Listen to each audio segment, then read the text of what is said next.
During World War II, this is where it was basically the situation room for FDR. He would look at sensitive information. And now we're at a period where there's another high-stakes war in Europe. You recently said that this is the first time since the Cuban Missile Crisis that there's a legitimate possibility of someone using a nuclear weapon, which could lead to Armageddon. That's the word you used.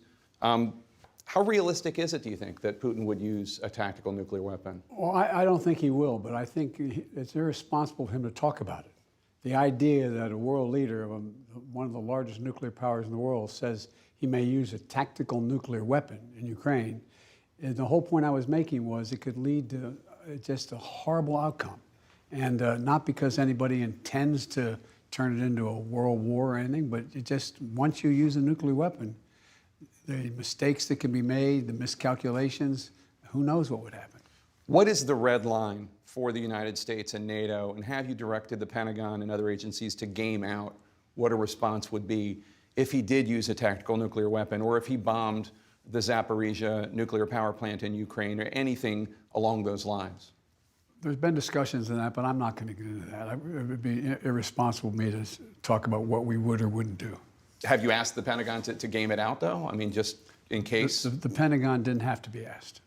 So French President Macron told me that he doesn't think that Putin is acting rationally.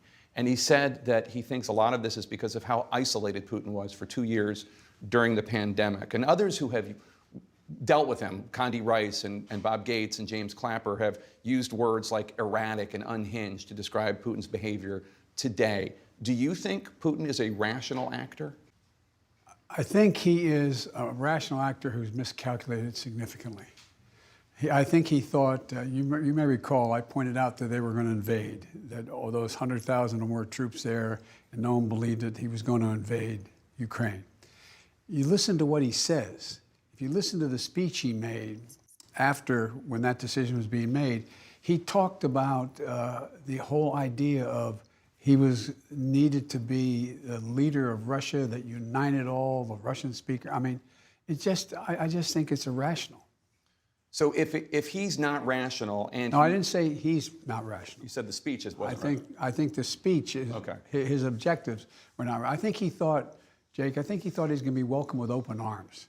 That this has been the home of Mother Russia in Kyiv, and he was going to be welcomed. And I think he just totally miscalculated.